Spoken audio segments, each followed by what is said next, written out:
You're listening to People Are Animals Too, Darn It, with your host, Mandy Evans, Executive Director of Panhandle Animal Shelter.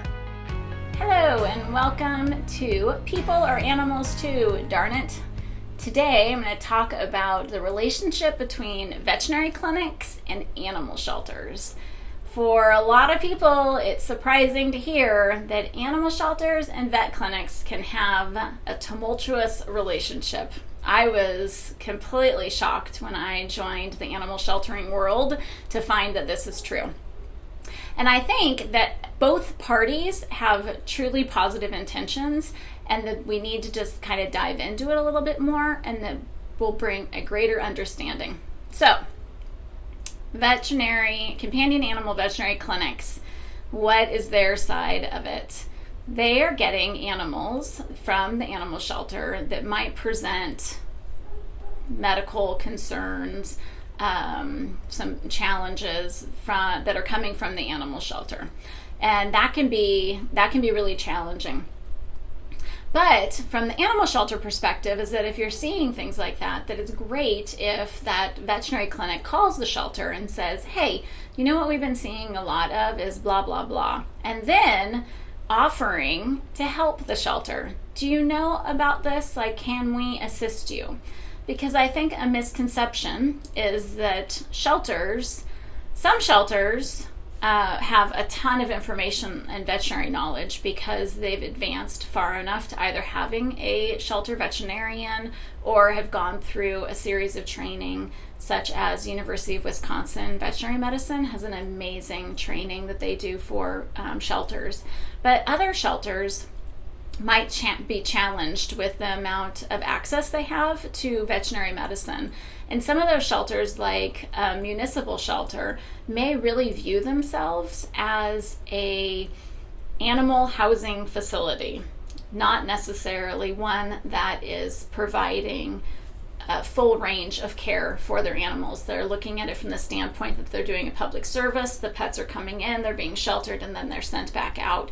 So having area veterinarians that are willing to call and have communications with those shelters is really, really wonderful.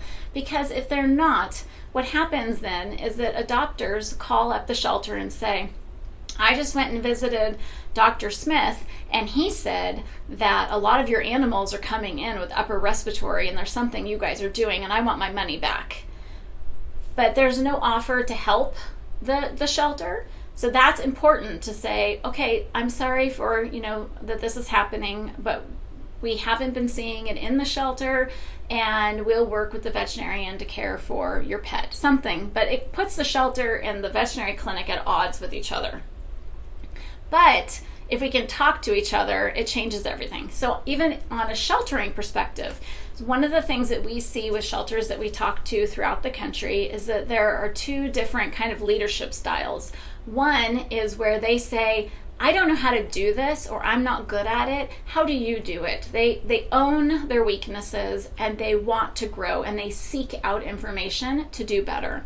And then there's another group of shelter executives or leadership teams that really don't want to be vulnerable. They don't want to say what's wrong.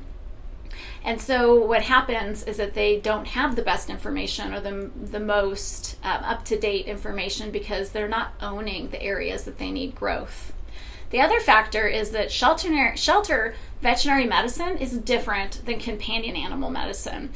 Our medicine in animal shelters is called herd management, and it's really around keeping a large population of animals healthy and safe. So our vaccine protocols are different. Our cleaning protocols are a little different than you would find in a veterinary clinic. There are differences there. And so recognizing that, if we're what a companion animal veterinarian might say that we're over-vaccinating, but we're vaccinating based on the protocols to keep our entire population safe. It's a matter of coming together for information. Same thing when a veterinary clinic might have some kind of an issue where, let's say they have a boarding facility, then it's awesome that they would call an animal shelter and say, how are you guys keeping your animals healthy? Because we are having these issues. Can we help each other? So I think that like most things, It's that communication. Can we bring people together to have the conversation of how we can work together? And then understanding, like, we're lucky. We've had a huge amount of education on shelter medicine through the University of Wisconsin and UC Davis. It's been, a great gift. We also have a veterinarian on staff, which allows us to really elevate our game on what we're able to offer.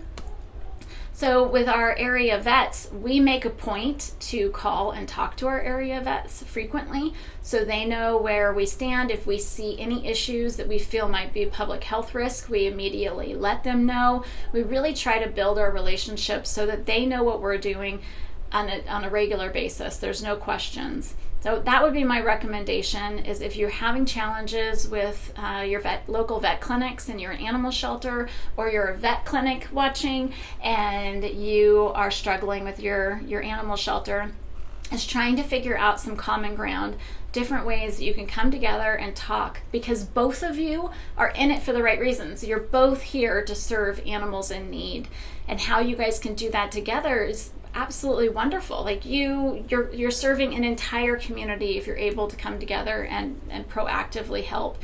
And animal shelters, there's nothing better in the world than having wonderful veterinarians in your community that support and believe in you. We were not there a long time ago, and we're making serious, significant progress with our area vets, and it feels really, really, really good. It feels good to all be on the same page. You don't want to go to work every day and be fighting battles. You really want everybody to be on the same page.